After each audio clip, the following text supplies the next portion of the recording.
Hi. Well, first of all, thank you very much to the Miller family and to Johns Hopkins Bayview and to Dr. Wright for beginning this academy and absolutely for allowing me to be part of it.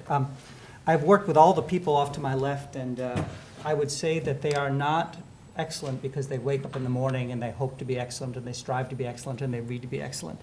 They are all excellent because they were born to be. They could no more do a bad job than they could stop their heart beating or stop breathing. So it is a great personal honor to be chosen among the people to my left. I was asked to talk briefly about role modeling, which I will do right now. So role models, if you look up the definition of a role model, it's a person who serves as a model in a particular behavior or social role for another person to emulate. And I'm going to talk about trainees. And that's fine, and that's a nice definition. I actually think it's slightly different than that. And that's one who models successful behaviors that others emulate to their advantage or disadvantage. We as physicians role model negative behaviors as often as we do positive behaviors. And that is something that I want to talk about a little bit. Role models are inherently successful individuals, good or bad. I didn't realize how inappropriate this slide was. I apologize. I was fixated on the fact that he had a sign that says, "We'll dictate for beer." And I think about dictating slightly differently. And wouldn't it be cool to dictate for beer? This is Rafael, R-A-F-A-E-L. And Dr. Howell and I will be dictating for beer later, I think. So the other problem with role modeling is there's a certain amount of distance. When someone says you're a role model, you're a role model, people have a little bit of distance. And that's because we all know we're not perfect people. But the issue is that people trainees don't necessarily role model the negative behaviors unless they're successful. Now, my residents tell me that this is Charles Barkley and that he plays basketball. I have to take their word for it.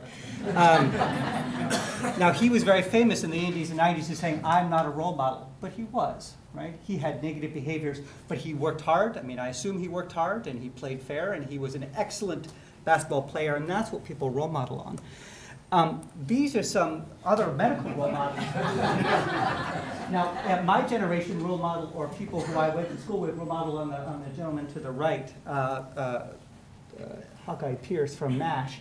And he was not a perfect individual by any stretch of the imagination. He was an absolute womanizer, a perfectly awful person to his administration. But he was an effective individual who used humor in uncomfortable situations, who wanted the best for people no matter what, and was willing to bend the rules slightly in order to get there. This gentleman, house off to the left, I think is awful, but the residents love him. He's awful.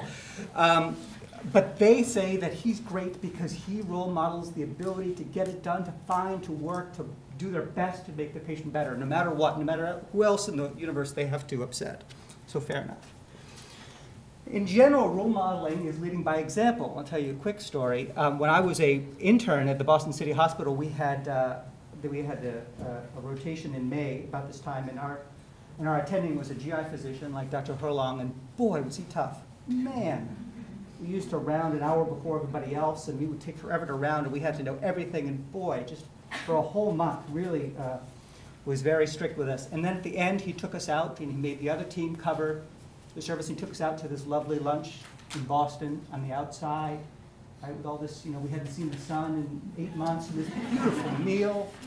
People came, and hors d'oeuvres, and about an hour later, we said, "Oh, thank you so much. Can we give you some money for this or something?" And he looked at us and says, "No, but you will do this for your trainees when you're an attending." And it was one of those sort of moments. And then when I became an attending, I said, "Well, that's what I got to do. I would have killed for that guy after he had taken me to lunch." So and I did that for years. And then Ben Greenberg, who just graduated, he became an attending, and I came in, and he came in on one Sunday, and I was the consult attending, and he was the inpatient attending, and I brought breakfast. And he looked at me and he goes, "I'm the inpatient attending, I'm bringing breakfast." I said, "Oh yeah, sure, Ben." So, and he said, "I'm the inpatient attending now, and you're going to take that somewhere else, because I'm the inpatient attending now." And it is those little positive things that you didn't realize actually made a difference to people make a difference. Those things that make you successful. Not big or not positive or negative, not big or small, all those little things. So role modeling can occur, when you have the successful interaction in family meetings, when managing a difficult patient, people watch, residents watch, and residents watch how you do those things. Dealing with your own frustration, right? If you have to deal with your own frustration in a negative way, when you do it in public, people will role model off those things. My personal favorite, which is those damn, which I'm working on. So those damn firefighters, those damn police officers, those damn cardiologists, those damn nurses. So that's the thing that for the last couple of years I've been working on, because that just people pick up on that and spread those behaviors.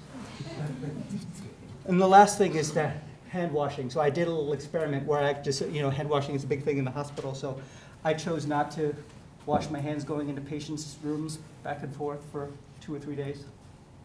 And nobody washed their hands. And then 2 or 3 days later, I washed meticulously, coming in and coming out and coming in and coming out.